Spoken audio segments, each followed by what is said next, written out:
What up, Broncos country? Welcome back to the channel. So here to preview the Denver Broncos at the Philadelphia Eagles. Huge matchup. This will be a great test to see where the Broncos really stand 5 weeks into the season. Every game they've been in has been close.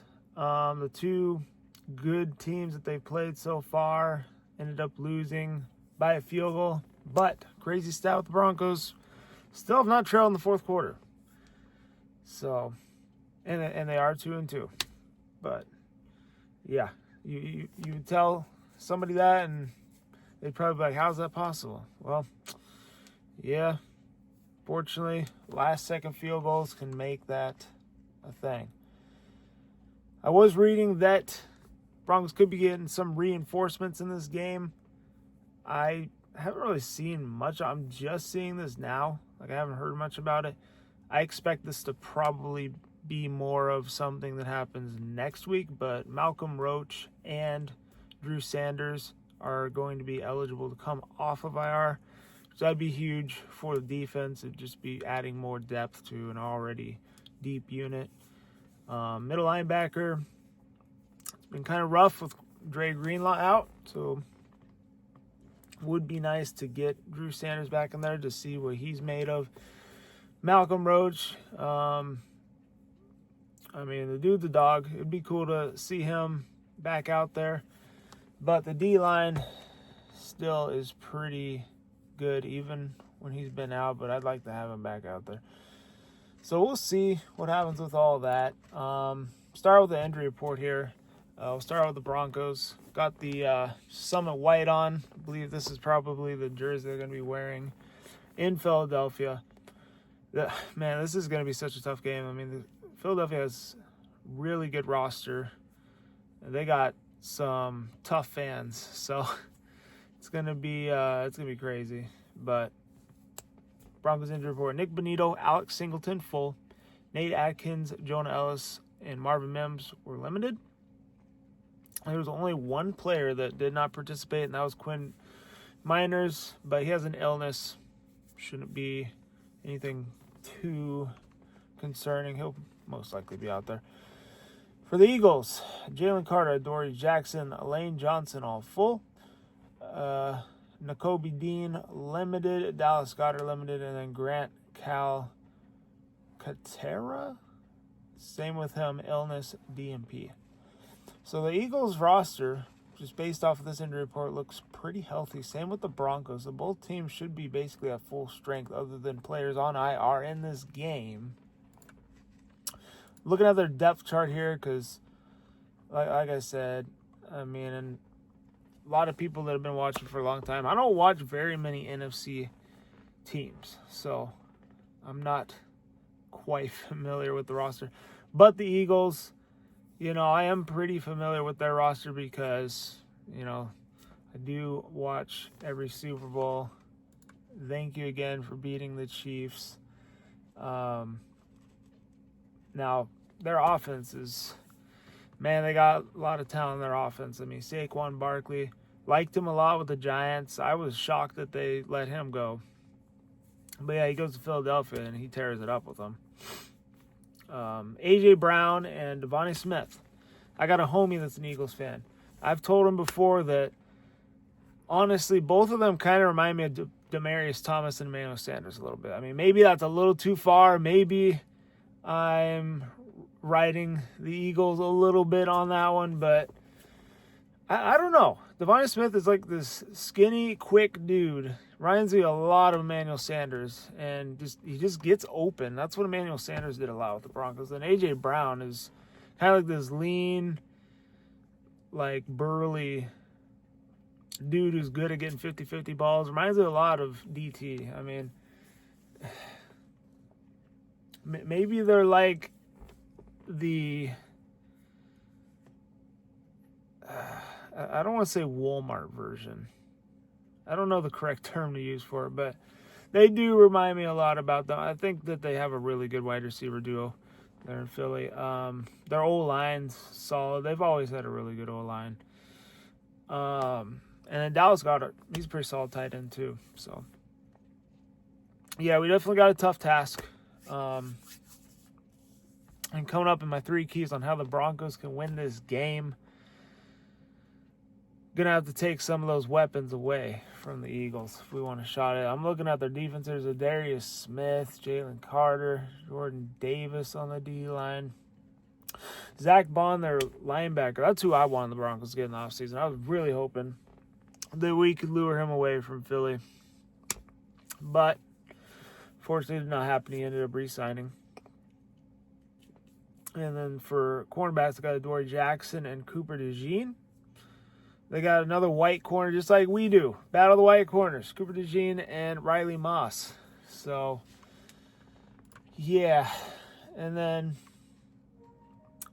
on the Broncos side of things, I'm interested to see how the Eagles offense plays against a kind of defense like the Broncos. I don't think the Eagles have really played a defense like the Broncos defense.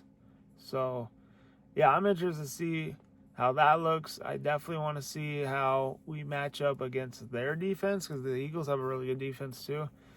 I mean, this is such a measuring stick game. I mean, I'm really interested to just see what happens in this one.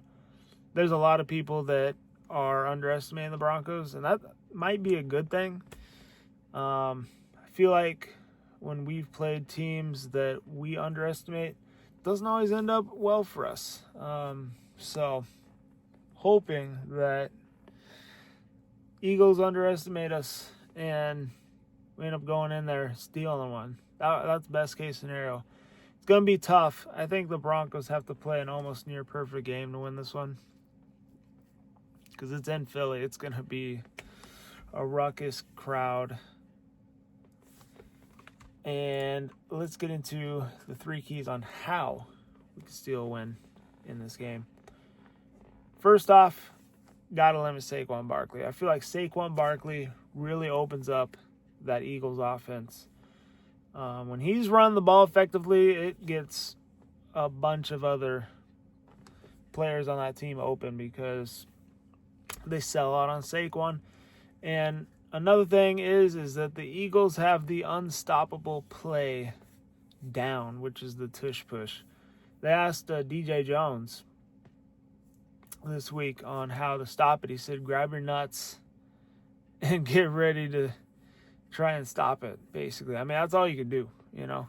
It's a really hard play to defend. And the Broncos, you know, they got an elite defense. I'm interested to see if they can actually stop a couple of those plays. So we'll see what happens if those plays come up. But yeah, there's a lot of things I'll be watching for in this one. But yeah, the first key, got to limit Saquon. Number 2, I think the Broncos really need to get the run game going and just, well, kind of leads into my 3rd key here. I kind of have like a third, like my 3rd key is like a 3A and a 3B. But yeah, we'll start with that. So we got to get the run game going. J.K. Dobbins, first running back in 38 games to rush over for 100 yards. And I was right. Latavius Murray was the last one to do that in the last video. I wasn't 100% sure that was right. I was like, I feel like he was, but I can't remember because it's been so long. He was. So I'd like to see the running game, you know, combined for over 150 yards again with J.K. Dobbins and R.J. Harvey. But yeah, you're going to have to, especially on the road. You need a lot of things to go right, especially against this team to finish Super Bowl champs. It's a tall task.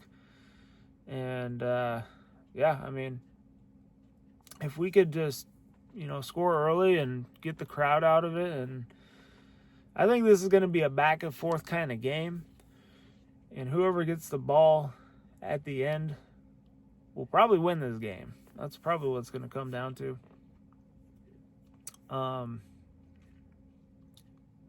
But yeah, my 3rd key, my 3A, my 3B, 1, no turnovers, or win the turnover battle at least, and then avoid penalties. The penalties have been another thing. I mean, same against the Bengals. I mean, even though we dominated that game, we still had penalties that we got to clean up. I mean, getting a penalty is basically like taking a sack. Like the holding, put you back 10 yards, basically like a sack. So you got to avoid those, especially on the road when the crowd's against you. It's just hard to overcome penalties, especially in a game like this. So I'm going to have to do that. And yeah, another thing, take care of the ball. Can't turn over the ball and get the crowd going, because that just leads for disaster for the road team. So, yeah, I mean, the Broncos really need to play a near-perfect game if they want a shot to win this one. My prediction for this one, in the preseason, I picked the Eagles to win this game. My predictions so far this year, I'm 3-1. The only one I have wrong, I said the Broncos would beat the Colts, and I was wrong about that. The Broncos are 2-2 on the season, but I'm 3-1 on my predictions. And I don't think I'm going to change our prediction on this one. I mean, the Eagles are undefeated, but if the Broncos do everything that I just said, they can definitely win this game. But I'm going to take the Eagles in this one. I'm going to take them 26-21.